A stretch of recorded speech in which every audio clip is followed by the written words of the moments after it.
Hi, this is Aaron with Zollotech. Today I have the Targus wireless mouse for Mac. This is their newer product line for Mac only. We're going to have a couple different things from them.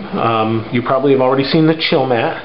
And this is actually a wireless mouse. And the reason I got this is I have an iMac at home, and the mighty mouse just doesn't cut it. The scroll wheel is all screwy all the time, and I've had it fixed even by Apple, and I'm just sick of dealing with it, so time to get a new mouse. So I figured we'd check this out.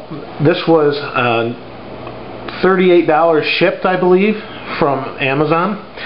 Brand new.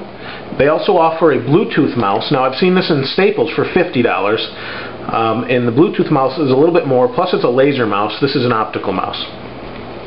So, you know, if you're using it with a laptop, you need to free up a USB port, you don't have a hub, you might want to go Bluetooth mouse. So, it's got this new thing, a touch scroll. That's why I was interested to try it. Instead of a wheel or the ball like on the Mighty Mouse, you've got a touch scroll. So, touch-activated sensor replaces the scroll wheel. Scroll up, down, left, or right with fingertip. It's programmable. You can open applications with it, just like most mice. So, you can see, like Mac boxing, or packaging. Let's open this. Like I said, I've opened this before. I've been using it, so I could tell you guys about it. So it comes like this. We lift this off. I took the batteries out of here to show you. This just comes out, and then if we flip it over, we have the user guide. Nothing else. The software actually has to be downloaded from their site. It works immediately with a Mac, but in order to program it, and it works a little bit better with their software actually. But it was a little bit of a pain to navigate their site to find the software that you needed. It took a minute to find it. It could be a little bit more organized, and maybe they'll do that in the future. But right now, it was kind of a pain. So here's the mouse. You've got your two buttons.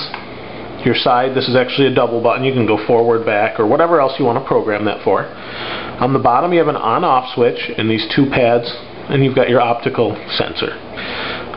This part, there's no ball, there's nothing here. You just move your finger over it. It's actually like a touch screen. It's got the slickness of about an iPhone screen.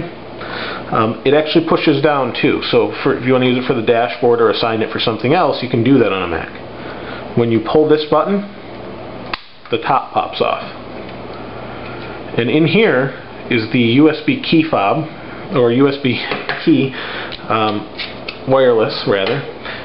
That's it. It's like the Logitech, super tiny. So there's the USB part, slides in.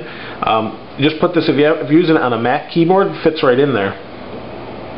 So it was nice, they locate it right in here. Here's where you put the batteries. So like I said, I put these, I actually took these out just to show you. Goes in like this, like that. And the weight is not much more than a couple batteries, so pretty light mouse. You can see this hooks under like that and clips in the back. So you get this clip and hook. And there we go. They do include batteries, but not rechargeable. So once you've got that plugged in, there's the LED blinking. Pretty good mouse. Pretty responsive. Have had some interference issues. And I have this with non-Bluetooth mice. And I think that's because I've got so many wireless gadgets in my house. I actually use an Apple time capsule. I've used different routers in the past. I just thought I'd use that for a while.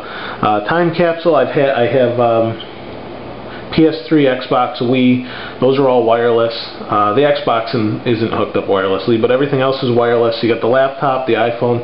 So somewhere in there, especially I found when I turn the Xbox on, the signal on this gets worse. Now my iMac is in my living room, fairly close to the Xbox, maybe 12 feet away, something like that. When I turn the Xbox on, it interferes with this frequency a little bit, I think. It might be on the same Wi-Fi frequency band. So it's hard to say exactly, but I like this because it's so small, it doesn't stick out at all. It's actually under the iMac keyboard, the aluminum keyboard, sits in the side, and that's it. Tracking is really good. Like I said, if you don't have any interference issues, that's not going to be an issue at all. As long as you're using this next to the keyboard and not about a foot away, there's no issue whatsoever. It's just if you're, for example, if your keyboard's here and you've got this plugged in, and this is over here, you might have a little bit of an issue, even though it's not that far apart. That's only when I have different devices on. If everything's off, this works from quite a ways away. So, like I said, it depends on how many wireless devices you have in your house. If you don't have any, not even a consideration. If you're using this next to a MacBook, not a problem. You know, if you're out and whatever, it's fine. This works really well. It does take a little bit of getting used to. You do have to kind of lift and scroll. But it's different. It is pretty sensitive, so if you scroll a little bit, it'll actually scroll down a little bit. It works pretty well. My wife and my daughter have used it, and both they actually like it. It's as responsive as the Mighty Mouse, so no problem there. Like I said, the only issue was the interference issue. Build is pretty good. I don't think it's going to have a problem durability wise. It feels pretty solid. This has got a rubbery feel to it. This is very plasticky smooth. This is a rubbery feel. This is smooth. So these little bands here keep it lifted off the table or mouse pad, whatever you're using. I actually don't use mouse pads anymore because it slides around a lot easier. So I use it on a surface like this and it works fine. It might work better on a mouse pad, I don't know, but I've always used it on a surface like that, on a desk surface. But again, this has a rubbery, nice texture feel as well as this button. But for a mouse, pretty nice. Like I said, for the $40 range, $50 range, depending on where you pick it up, great mouse, especially if you want the Bluetooth. The Bluetooth is laser. You can get that on Amazon for $50. So it's not much more if you prefer the Bluetooth. So that's the wireless mouse for Mac from Targus. This is Aaron with Zollotech. We'll see you next time.